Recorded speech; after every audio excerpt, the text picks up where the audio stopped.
Voltando. Deixa eu olhar para dar um oi pro tio Paulo. De novo.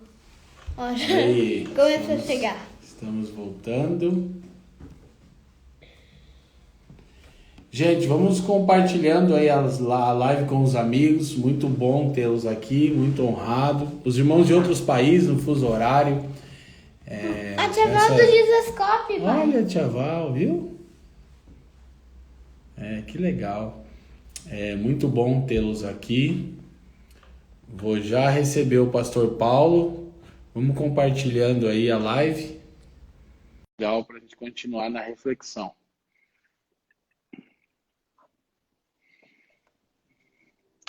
Aí, pastor. Valeu. O seu bem aqui já está agarrado aqui. Aí, bem, tudo bom? Pastor. Parte essencial da live hoje. Esse é o... Pastor, continua o raciocínio. E aí iríamos questionar o samaritano. Vamos imaginar, então vamos reconstruir a cena para retomar o assunto. Perfeito. Imagina, então, um case, né? Igual essas universidades de medicina e tal, você está lá, os estudiosos, aquele plenário de cientistas avaliando, né? Os exegetas, os hermeneutas e tal, e a cena do samaritano socorrendo aquele moribundo lá, aquela vítima. E aí termina a parábola, alguém abre para a pergunta e diz: ô samaritano, por quê? Por que você mudar a sua vida, mudar a sua agenda, atrasar a sua chegada em casa? Porque todas essas complexidades aí. Mulher preocupada, filho esperando. Imagina aquele samaritano casado, hora marcada para chegar em casa, esperando, conta para pagar, ele mexe no orçamento, faz uma despesa extra, ou seja, toda uma desorganização por um cara que ele não conhece, um problema que ele não criou e obrigatoriamente, uma coisa que não lhe dizia respeito. E aí alguém perguntar, por que você fez isso? E talvez eu fiquei imaginando, eu acho que isso mexeu muito comigo. E conhecendo Jesus, e talvez o samaritano respondesse com uma pergunta, como Jesus sempre fazia. Jesus muitas vezes respondia perguntas com perguntas. E talvez o samaritano nos perguntasse, e existe outra forma de ser gente? Eu acho que a gente se equivocou achando que existem várias formas de ser gente. Várias formas de ser humano. E que o evangelho é para salvar as várias formas de ser humano. Então, e na verdade existe uma única forma de ser humano, nas suas várias expressões de humanidade, mas o ser humano, nas suas várias expressões de humanidade, nas suas várias tintas de humanidade, é o amor pelo outro. Então, não tem outra. E quem faz isso é o Espírito Santo. É o Espírito Santo que nos coloca em comunhão com o amor, porque Paulo diz isso. Eu oro para que vocês sejam fortalecidos no vosso homem interior, pelo Espírito, arraigados em amor. Então, a obra do Espírito Santo é lançar as nossas raízes no mais profundo do amor de Deus. A obra do Espírito Santo é nos lançar raízes mais profundas na nossa origem, lá no nosso formato mais original, testemunhando que nós somos filhos de Deus. E qual é a única forma de mostrar que nós somos filhos de Deus? Amando as pessoas como Ele amou. Não é nem defendendo quem vai ser salvo ou não, ou fazendo juízo de quem merece isso ou não. Eu acho que a última coisa que uma pessoa envolvida com salvação deveria estar preocupada é com quem vai ser salvo ou não. Porque uma pessoa que está engajada na salvação das pessoas, se ele ficar preocupado com quem vai ser salvo ou não, ele vai diminuir o rendimento dele. Entendeu? Ele vai começar, sem perceber, ficar seletivo. Então ele tem que morrer por todos, mesmo sabendo que a salvação não é para qualquer um. Então, o nível de entrega... Eu ainda vou aprender a defender as doutrinas assim. Exato. Então, ele... Entendeu? A salvação é para todo mundo? É para qualquer um? Não. Então, o que você faz? Eu amo a todos, mesmo sabendo que não é para qualquer um. A minha entrega é espontânea, ela é plena para todos, porque eu não estou aqui fazendo juízo. Eu estou aqui apresentando o evangelho completo para a salvação de todo aquele que crê. E o evangelho só é completo se eu amo completamente. E para amar completamente, eu tenho que amar indistintamente.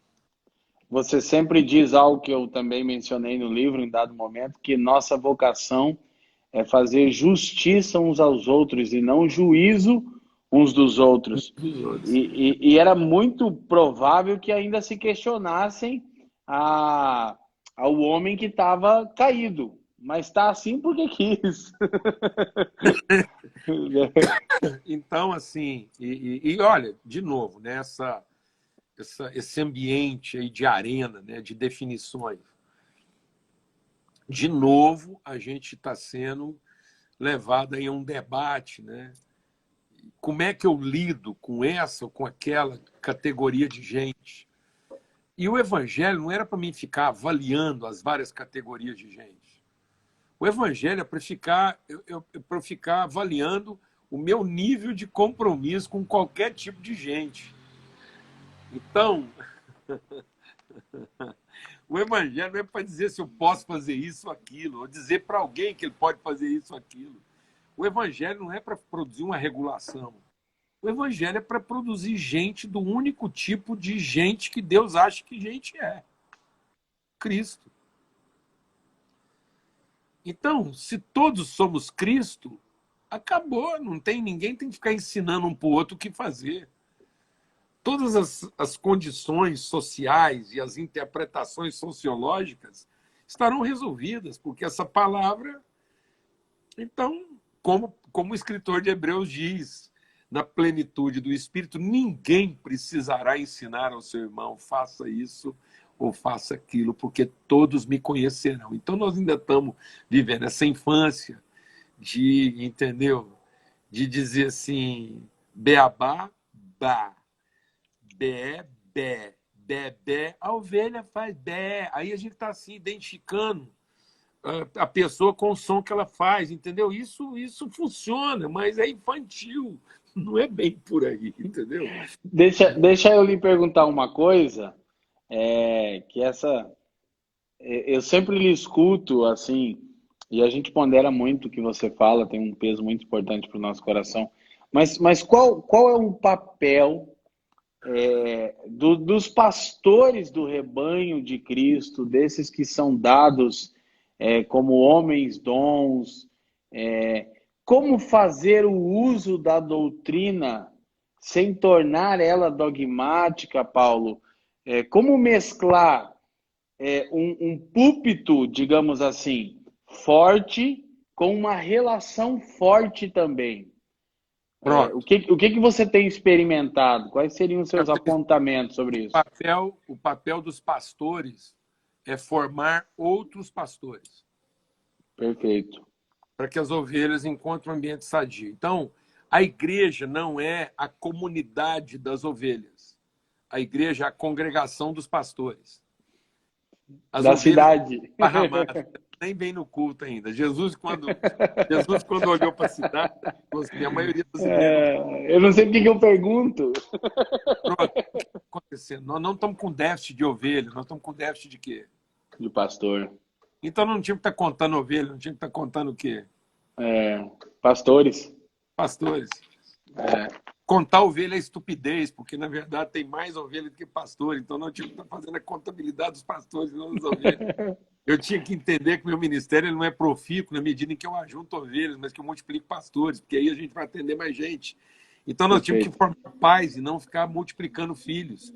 Então, assim, nós temos que... Mas é que filhos são manipuláveis, né? São controláveis, né? começar a trabalhar para que os nossos filhos se tornem pais, para que a gente continue a produzir filhos. Não faz sentido a gente continuar produzindo filhos, filhos, filhos, filhos, se nenhum deles está amadurecendo ao ponto de se tornar pai. E ainda vem gente, às vezes, com o discurso de usar até a questão da paternidade para usar o controle na forma afetiva e lascou tudo, porque... Essa é a última do momento, né? A versão... com todo mundo, entendeu? Porque aí é o Alá. E aí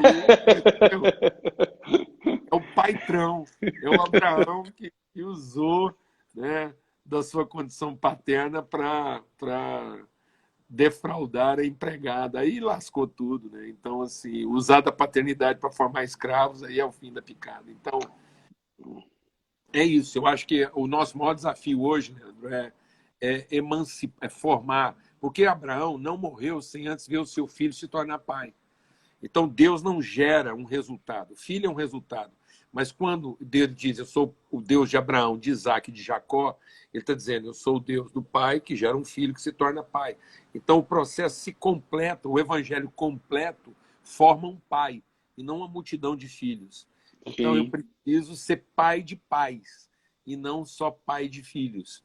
Porque aí nós não vamos ter filhos órfãos e nem mulheres viúvas, né? Então, o evangelho não é para cuidar das viúvas e dos órfãos, então nós temos que melhorar a qualidade dos nossos pais, ter mais gente cuidando, mais gente responsiva, mais gente responsável do que gente demandando.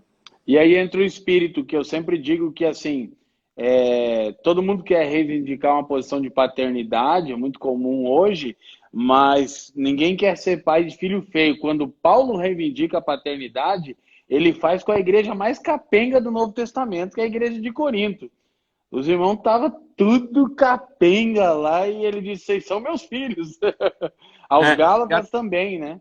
E até porque, como é um pai por adoção, eu não sou pai de um filho meu. Eu adotei um filho de Deus como pai. Então, o Ben não é seu filho. O Ben é um filho de Deus que você adotou para que ele cresça como filho de Deus. Então, na verdade, você não salvará o Ben. O Ben que vai salvar você na medida em que te arrasta para lugares por onde você não iria, não fosse a responsabilidade de torná-lo um pai. Verdade. Sem dúvida. E eu penso exatamente nisso. Então, Paulo, quando reivindica essa paternidade, ele diz, então, por amor de vocês, eu me gastarei, deixarei gastar por amor de vós, ainda que amando-vos mais, seja menos amado. Eu quero dar um testemunho aqui público, porque essa não é uma live teológica, a proposta é compartilhar um sentimento, que a sua vida e a da Lana tem sido para nós assim um desafio extremo. Mas pela bondade de Deus, Paulo, esse é um sentimento que tem consumido o nosso coração, de ser gasto até o último centavo pela relação. O ano começou e eu já havia compartilhado com os irmãos da comunidade de fé que eu ia reduzir minha agenda em 50%, porque eu amo a relação, a gente tem histórias juntos aqui, Paulo. Meus amigos que estão acompanhando, você sabe disso, tem esse gozo de ver o desenvolvimento de cada um. E assim, eu estou um tanto frustrado, assim, entediado com o network gospel, Paulo, assim, o network evangélico, assim, tá me deixando um pouco frustrado, sabe? Eu acho que frustrado não seria a minha palavra. A gente vai ficando angustiado. Perfeito, obrigado. Você fica triste, mas não desiste. O frustrado acaba desistindo. E como eu sei que você não vai desistir, você vai sofrer isso, mas vai continuar insistindo. Então, eu te conheço. Travou um pouquinho aqui. Tá. Se puder ficar angustiado... Então, como eu sei que você não vai desistir, eu sei que você está só angustiado. Verdade, eu sei que você vai até tentar, mas não vai dar conta. A gente tenta, mas não dá conta. A nossa crise, a crise que o Espírito nos provoca ainda é maior do que a crise que as pessoas nos provocam. Verdade. A nossa crise de amá-los é maior do que a crise que eles provocam de desistir deles. Então, ele não vai fazer isso. Você vai engolir essa crise, vai chorar, você vai se aborrecer consigo, mas não vai desistir. Então isso é Amém. angústia. Amém? E Amém. aí, nessa angústia, a gente vai continuar insistindo e é disso também que você vai morrer. De vocação, né? Você não vai morrer de outra coisa, não. Senão você ia morrer de quê? É. Bala perdida, de qualquer coisa? Não, você vai morrer mesmo. É isso que tem que... Alguma coisa... Você vai ter que morrer pela razão certa. E você vai morrer pelo quê? Pelos irmãos. É essa dor é que vai te matar. Uma hora ela vai ser tão forte que acabou. Entendeu? Ela vai ser tão última, ela vai ser tão completa, que completou. E aí a sua vida não terminou. Ela se completou. Verdade. Então, o Espírito Santo, nas nossas relações, é para nos matar disso. Para que a morte não seja a forma como eu terminei, mas a forma como eu completei A carreira. a carreira. Esse é o evangelho completo.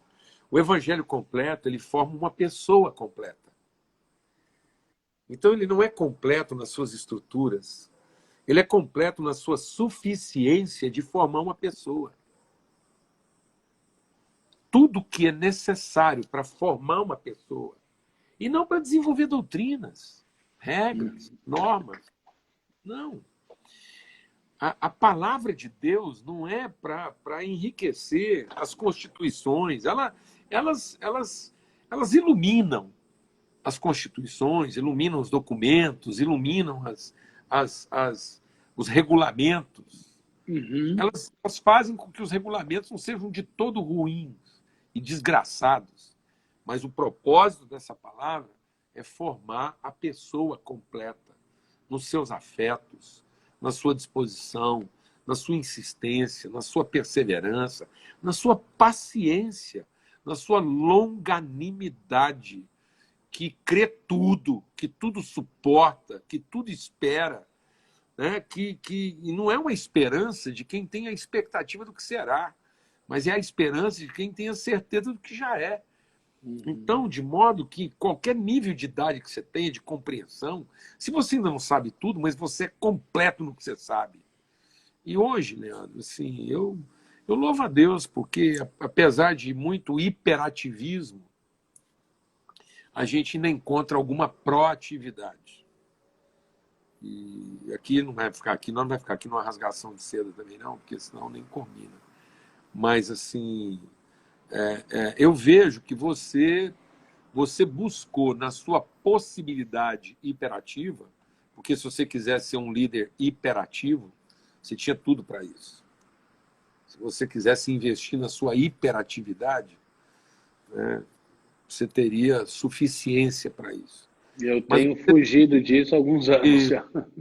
Mas você tem investido na sua proatividade, na sua significância, para que quem comeu um pedaço de você levou de você um pedaço, mas levou você completo. Ou seja, qualquer pedaço de você vai ser completamente tudo o que você é. De modo que qualquer parte de você te representa completamente. Então é isso. É importante que, se uma pessoa passar conosco 5 minutos, se ela teve 5 minutos do nosso tempo, ela teve um tempo completo, ainda que de 5 minutos. Porque ela experimentou naqueles 5 minutos tudo que a gente é. Porque a gente entregou tudo, sem fazer juízo, se ela merecia isso ou não, o que ela ia fazer disso ou não, e se ela nos entendeu ou não, mas ela nos conheceu. Talvez alguém não te entenda, mas te conheceu. Verdade. Talvez alguém te despreze, mas não pode te negar. Uma vez um amigo meu, um colega, dentro dessa dinâmica intensa de viagens e desse serviço apostólico, essa angústia de servir a nação em muitos lugares, ele perguntou para mim assim: vem cá, os pastores não estão te usando, não? Ele estava em crise porque eu tinha ido num determinado lugar e os irmãos não tinham manifestado generosidade comigo, né? E ele perguntou e eu compartilhei, né? E ele ficou em choque. Ele disse: cara, os pastores da nação estão te usando, cara. E prontamente me veio no coração, Paulo, uma oração que eu fiz logo no início da minha jornada com o Senhor. Eu disse, cara, foi o que eu pedi ao Senhor. Eu disse, Usa. Senhor, usa-me. E assim, eu me lembro, foi inclusive numa conferência de um pregador americano chamado Randy Clark, e ele colocou uma nota de $100, Paulo. Eu tinha poucos meses de conversão. E ele disse assim, quem aqui quer ser essa nota de $100, né? Naquele pentecostalismo exacerbado, mas valeu pro momento, era sincero. E quer ser gasto até o último centavo de dólar, vem aqui na frente. E eu fui muito consciente do que eu estava fazendo, embora muito garoto ainda na época, isso tem 20 anos pelo menos, mas é exatamente isso que eu sinto, de ser inteiro, de ser intenso, de ser pleno e de ser usado. Isso. Daí, como você falou, a De angústia modo que é uma marca. sua oferta seja sempre espontânea, né? Se você não Perfeito, tiver essa disposição de ser usado, a sua oferta não será espontânea. perfeito. Aí tem até uma piada do Juca Chaves, né? O Juca Chaves contava uma piada que pode parecer chula, mas ela é extremamente filosófica. Ele fala que uma vez sentou do lado de uma moça num avião e perguntou para ela, por R$ 5.000 você faria sexo comigo? E ela disse, por R$ 5.000 seria razoável. E ele passou 10 minutos e ele perguntou, e por R$ 5 você faria? Ela ficou nervosa, gritou, esbravejou e falou, você está achando que eu sou alguma prostituta? Ele falou, não, isso eu resolvi na primeira pergunta, agora eu estou só combinando o preço. Então, às vezes, as Meu pessoas Deus. pensam que com um valor mais alto, né, não é prostituição. E aí elas reclamam do valor mais baixo, então não é espontâneo.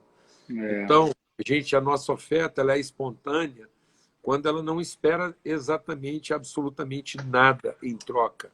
Então, todas as vezes que alguém não te abençoou, no certo sentido, à altura, cada vez que alguém não te abençoou, ele dignificou seu ministério talvez muito mais do sem que quem te dúvida, abençoou. sem Porque dúvida. ele justificou, ele fez com que a sua oferta fosse justa e não negociada, né? Então, isso é muito bom. Paulo, para a gente ir concluindo, eu vou abrir os comentários aqui para a gente saudar os irmãos Beleza, e fazerem perguntas aí. Vamos tentar tá bom. 2 ou 3, assim, não são perguntas para eruditos responderem, mas para compartilhar um sentimento.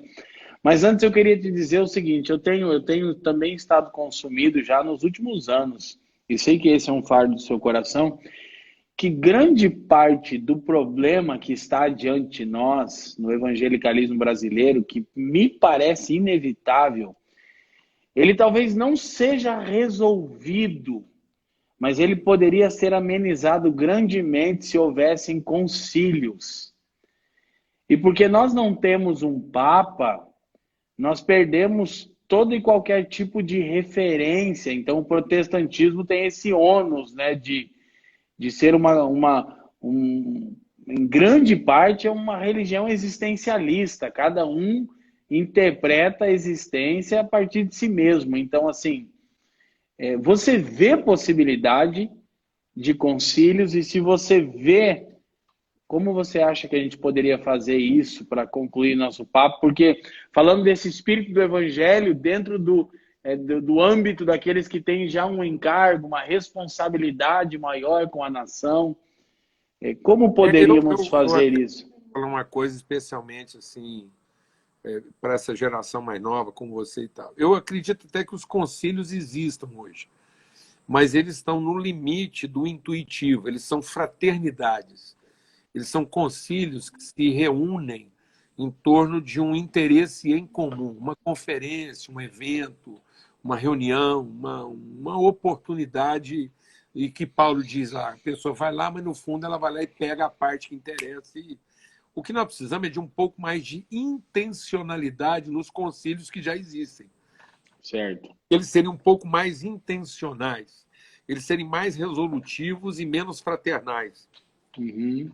Então, concílios que, ao final, assumam algum tipo de responsabilidade e não que apenas celebrem os benefícios do próprio encontro. Então, muitas vezes a gente termina um concílio celebrando os benefícios do encontro, aquela maravilha, foi abençoada, aquela apoteose. Sendo que a gente poderia terminar, vai ter agora, até vou sugerir, então vai ter aí Jesus Cop, beleza? Então, é um baita de um concílio. Então, quem sabe um pouco mais de intencionalidade resolutiva, uma coisa menos, não que menos intuitiva no sentido de atender as demandas e mais intencional no sentido de aproveitar o engajamento e o esforço para produzir um movimento. De modo E para que isso o protagonismo é essencial, né? Pronto. Então, vamos definir. Defina lá um ou outro assunto em pauta e diz, olha, tem uma coisa aqui na nação brasileira que a gente, a partir desse concílio, a gente vai encarar. Em vez de devolvendo isso para os próprios conciliares. Então, o que esse concílio assume de responsabilidade de tratar no cenário nacional? Beleza, elenca uma coisa, por mais básica que ela seja, por mais elementar que ela seja. Então, eu acho que os concílios estão existindo, só que eles têm que romper o limite da intuição e entrar na dimensão da intencionalidade, eles serem menos fraternos e mais familiares. Então, a gente está se encontrando numa forma muito fraternal e a gente podia se encontrar numa forma mais resolutiva, mais intencional, mais familiar e dizendo, olha, isso aqui é um assunto nosso e nós vamos encarar, a gente vai usar toda a nossa força no sentido de mover alguma coisa nesse sentido. Beleza, eu acho que a gente vai... E você acredita que as causas de justiça possam ser um bom pretexto para isso, Paulo? Rapaz, eu acho que, num certo sentido, agora eu quero ser bem simplista mesmo, assim, para a gente poder... Eu acho que, assim, qualquer que fosse a causa, desde que ela fosse discernida em concílio... Certo. Porque, Entendi. na verdade, é o movimento em si. Então, eu acho que não precisava nem ter a preocupação se nós acertamos na causa, a gente tinha que acertar no movimento. Ai, cara. Porque Deus iria corrigindo a gente no movimento. O problema é que essa nossa inércia é como se a gente estivesse se reunindo na praia e Deus, de repente, aparecesse e falasse assim, por que o meu povo se queixa? Diga a ele que se movimente. Eu acho que está faltando o movimento. E aí Deus, no movimento, ele vai direcionando. Eu vou usar uma figura que eu acho que tipifica isso muito. É uma figura bem... Você pega uma canoa, um barco, na areia. Para você dar direção, você pega um barco e tentar dar uma direção para ele, você vai precisar de 4 homens. 2 de cada lado, pegar aquele esforço, levanta, ajusta, fala, agora, para cá. Até depois de muita conversa, fala, agora ficou. Se ele ficar um pouquinho fora, outro esforço, levanta de novo. Põe ele dentro d'água, que é o lugar dele, com toda a instabilidade que implica, porque o barco é uma estrutura de instabilidade. Então ele vai balançar, vai movimentar. Mas na água, com a palma de uma mão, você consegue dar direção para ele. Nós estamos tentando dar direção para a igreja fora do seu ambiente. Aí eu vou falar uma coisa, nós temos que acertar na causa.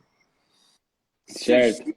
Se a gente colocar a igreja em movimento, se perceber que está um pouco errado, fica mais fácil a gente direcionar. Agora, parado, meu irmão. Dá essa, é difícil. Entendeu? Nós não vamos... Se ficar com a obrigação de acertar na causa, só daqui 10 anos, para chegar à conclusão se a causa estava certa. Eu acho que nós temos que acertar no movimento. Certo. Verdade. Entendeu? Faz sentido. Assumir é igual pai. Ô, Leandro, é igual pai, rapaz. Você acertou no movimento. Depois você foi ajustando as causas com seu filho aí, entendeu? Então, assim, você resolveu que você é pai dele, chamou a bronca, qualquer que seja ela.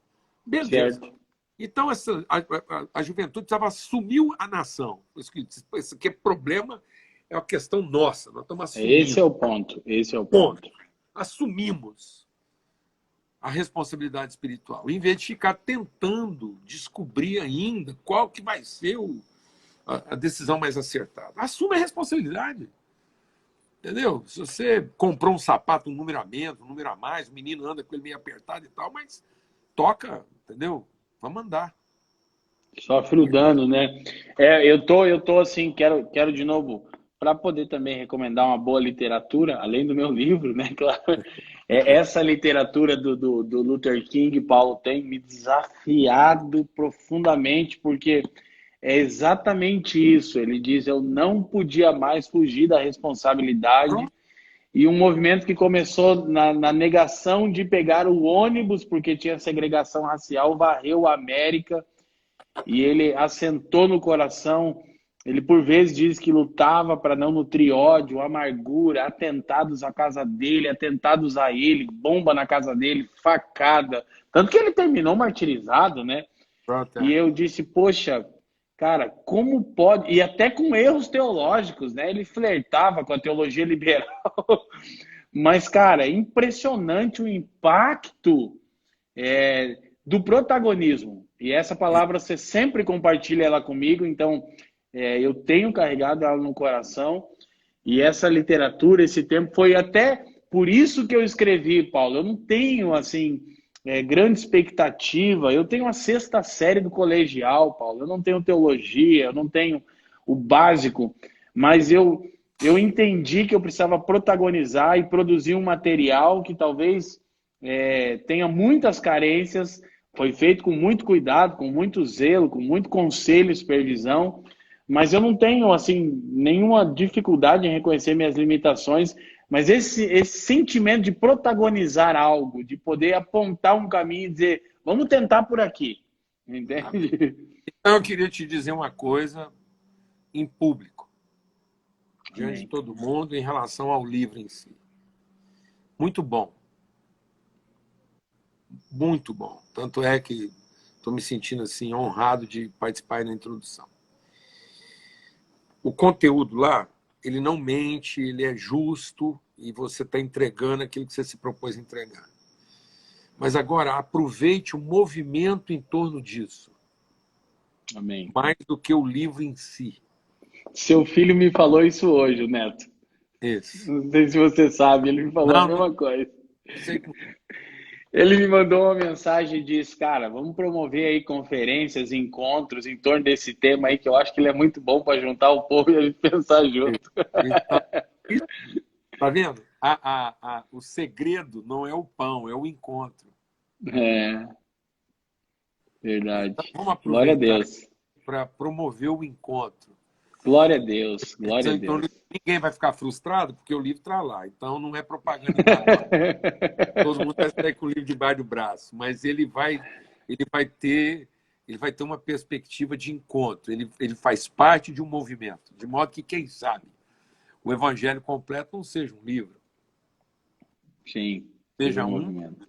movimento. Nós estamos precisando de um movimento de Evangelho completo. Né? Glória a Deus.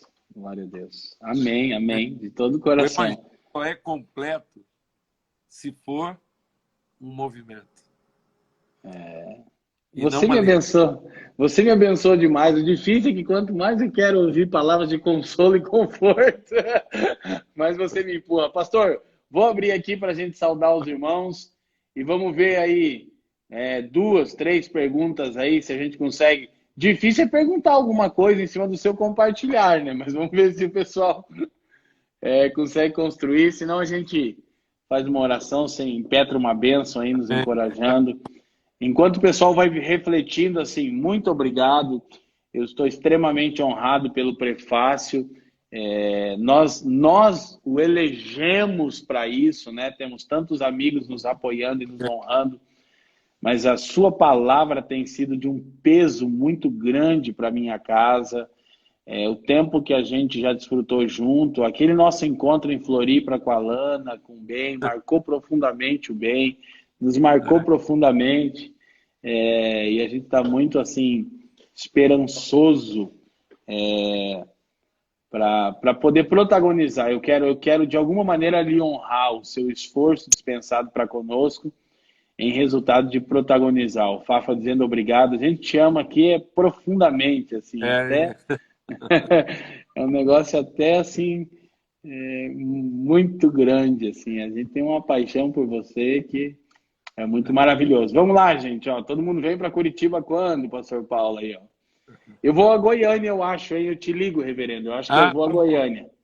Ó, passou uma pergunta aí que eu acho legal aí. Vai lá, então manda bala, eu nem vi, ó. Alguém perguntou esses 3 exemplos de intencionalidade, né? Então, a Ah, perfeito. intencionalidade é o seguinte: o cara que viu o outro lá e desceu do cavalo e pôs o outro no cavalo dele. Isso é intencionalidade. Isso não é uma intuição. Então, ele não está fazendo isso em benefício próprio, ele não racionalizou isso, ele não contabilizou isso como uma vantagem.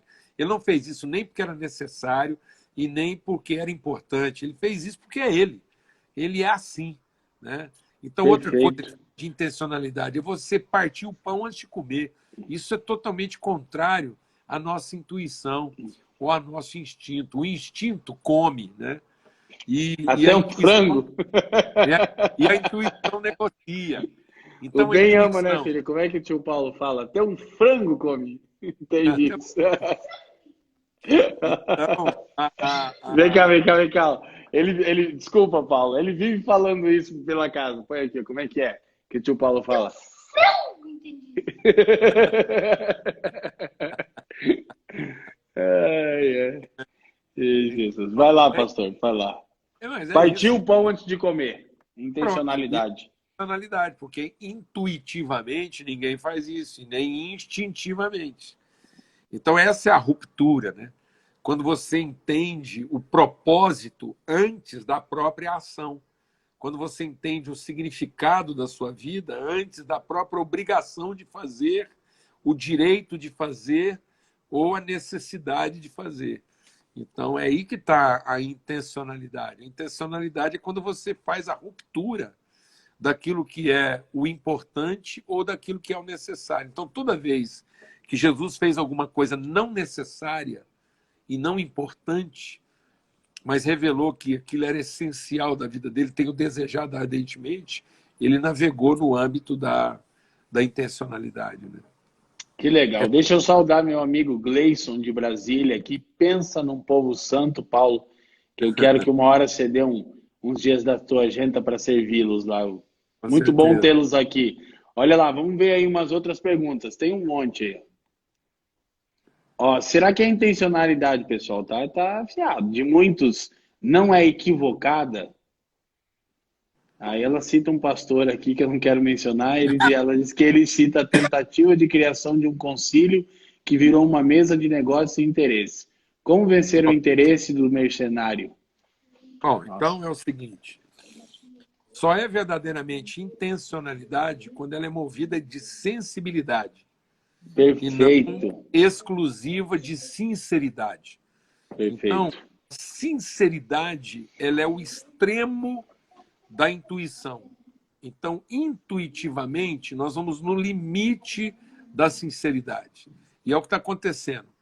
Há muitas expressões no Brasil que são extremamente sinceras, mas sem nenhuma sensibilidade para com as pessoas. Então, a intencionalidade é quando você ultrapassa o limite da sua sinceridade e não age apenas em nome da sua sinceridade, mas age em favor da sua sensibilidade. Você foi sensível ao outro. Por isso que eu posso ter as ideias mais extravagantes que eu quiser, mas eu não tenho que necessariamente colocá-las a público, sob o risco de comprometer aqueles que não têm a estatura para compreender. Então, que eu discuta isso num ambiente que seja próprio de assimilar aquela informação e não lance isso aos quatro ventos para depois ver como é que cada um vai lidar com esse negócio. Então, isso Verdade. é uma irresponsabilidade. Usar do direito da sinceridade é uma irresponsabilidade porque falta sensibilidade. Então, onde é que está a intencionalidade? É quando você coloca limites no direito em favor da sua sensibilidade. Onde é que está a intencionalidade? Onde é que está a vontade de Deus? Na medida em que ela é o limite do seu poder. Então, Deus é onipotente, Deus é onipresente e Deus é onisciente? É. Ele é onipotente. No entanto, ele não pode tudo. Porque não pode mentir. Ah, por que Deus não pode mentir? Porque essa não é a sua vontade. Então, ele é onipotente ou não é? Ele é onisciente? Ele é onisciente. No entanto, ele não lembra dos meus pecados. Então, afinal de contas, ele é onisciente? Não. Ele, pela sua vontade, ele não se esquece, mas voluntariamente não se lembra. Então, tendo ciência de todos eles, ele só se lembra daquilo que é favorável a mim. Olha, fantástico isso. Então, ele podia até enganar quem ele quisesse, porque ele não tinha que dar satisfação para ninguém. No entanto, pela sua vontade, ele só quer dizer a verdade. Então, tá vendo? Então, Precisaria de mais, isso é de mais uma live sobre isso. isso é a Desculpa. sensibilidade de Deus, né? Que coloca limites na sua sinceridade. Então, Deus é sinceramente onipotente, sinceramente onisciente e sinceramente onipresente. Mas as suas virtudes fazem com que, podendo salvar o seu filho, voluntariamente não salvou para que pudesse salvar a todos. Meu Deus do céu, que sensibilidade! E Deus teria sido sincero se mandasse todo mundo para o inferno para salvar só Jesus e o assunto estava resolvido. Não teria que dar satisfação para ninguém, como muitas vezes alguns pastores estão fazendo. Um discurso apologeta, entendeu? Que contraria o que Paulo disse lá. Paulo diz, gente, seja padrão dos fiéis na palavra, não é na pregação, não, na palavra. Aprenda a conversar, dialogar. Seja padrão dos fiéis no trato. Não é no comportamento, não. No trato, apenas tratar, seja sensível, comedido, né? Então, é por aí. Só é intencionalidade quando é movida por sensibilidade. Perfeito. Ó, o Melk tá mandando um abraço pra gente lá do sertão do Alagoas. O Melk tá conosco lá servindo no Alagoas, convidando o reverendo para ir lá. O reverendo vai que eu tô ligado, que o sertão é com ele mesmo. Ó, conferência Evangelho completa, a galera já tá nessa. E o cuidado para não virar só um evento, mas um movimento, né, que gere. Você vai ser cadeira cativa para ficar lembrando a gente sempre, se a gente for fazer isso. Olha, que legal. Pastor, assim, muito obrigado por esse tempo. Tem muitos irmãos compartilhando aqui até essa hora da noite conosco. A live vai ficar salva para que depois as pessoas possam assistir. Uma vez mais, obrigado pelo seu carinho, pelas suas palavras, por compartilhar esse peso do seu coração que tanto nos estimula, nos edifica, nos desafia. Obrigado por ter feito o prefácio, eu estou muito honrado. E vamos refletir, eu quero te ouvir muito sobre isso, em como é que a gente pode produzir um movimento em torno desse tema, né? E sempre compreendendo que é um sentimento, né, que precisa ser alcançado. Amém. Bênção. E você falou para mim, está orando, e eu vou orar. Que o amor de Deus do Pai, a graça bendita do seu Amém. Filho, a comunhão do Espírito Santo de Deus seja sobre todos, para que possamos viver esse evangelho na sua plenitude. Estão pedindo aí para mim indicar 3 livros. Um deles é Evangelho Completo. Ai, que legal. O segundo é Culpa e Graça, do Paul Tournier. Você já me falou dele. Está difícil de achar esse livro, não é, pastor? Mas acha, tá bom? Tá. E Fator Melquisedeque. Uau! É Que uma legal. leitura revolucionária. Que legal, que legal. As manifestações de Cristo, né, nas culturas, tal. Esse De livro nós. Hã? As manifestações de Cristo que nos precedem. Graças a Deus, né? Não dependeu de nós. Pastor, beijo. Querido, obrigado, viu? Me amo de todo o coração. Vou despedir do pessoal aqui, vou te tirar aqui da live, vou despedir da galera, mas a gente se fala, tá bom? Beijo na Lana, fica com Deus. Valeu, beijão aí para todos. Obrigado por esse tempo com vocês, forte abraço a todos. Lembrando que amanhã, 21 horas, eu estou com o Douglas Gonçalves do Didoscope. A gente vai falar a respeito do Evangelho e a geração relativista. As lives de ontem são 2 com o Luciano Subirá, estão aqui no IGVT. As 2 de hoje com o Paulo estarão no IGVT. Amanhã com o Douglas, 21 horas. Quinta com o Davi Lago, Evangelho e a Política. Dia 30 de outubro, um dia antes da Reforma Protestante. Com a graça de Deus, 21 horas, vamos produzir uma live e lançar o link para a compra do livro Evangelho Completo. Que o Senhor abençoe vocês, fortaleça cada um de vocês. Extremamente honrado. Vem cá, filho, dá tchau pro povo aí. Põe aí, fala tchau. Aí, ó. Ai, temos muitos americanos. Gente, beijo. Que o Senhor abençoe você.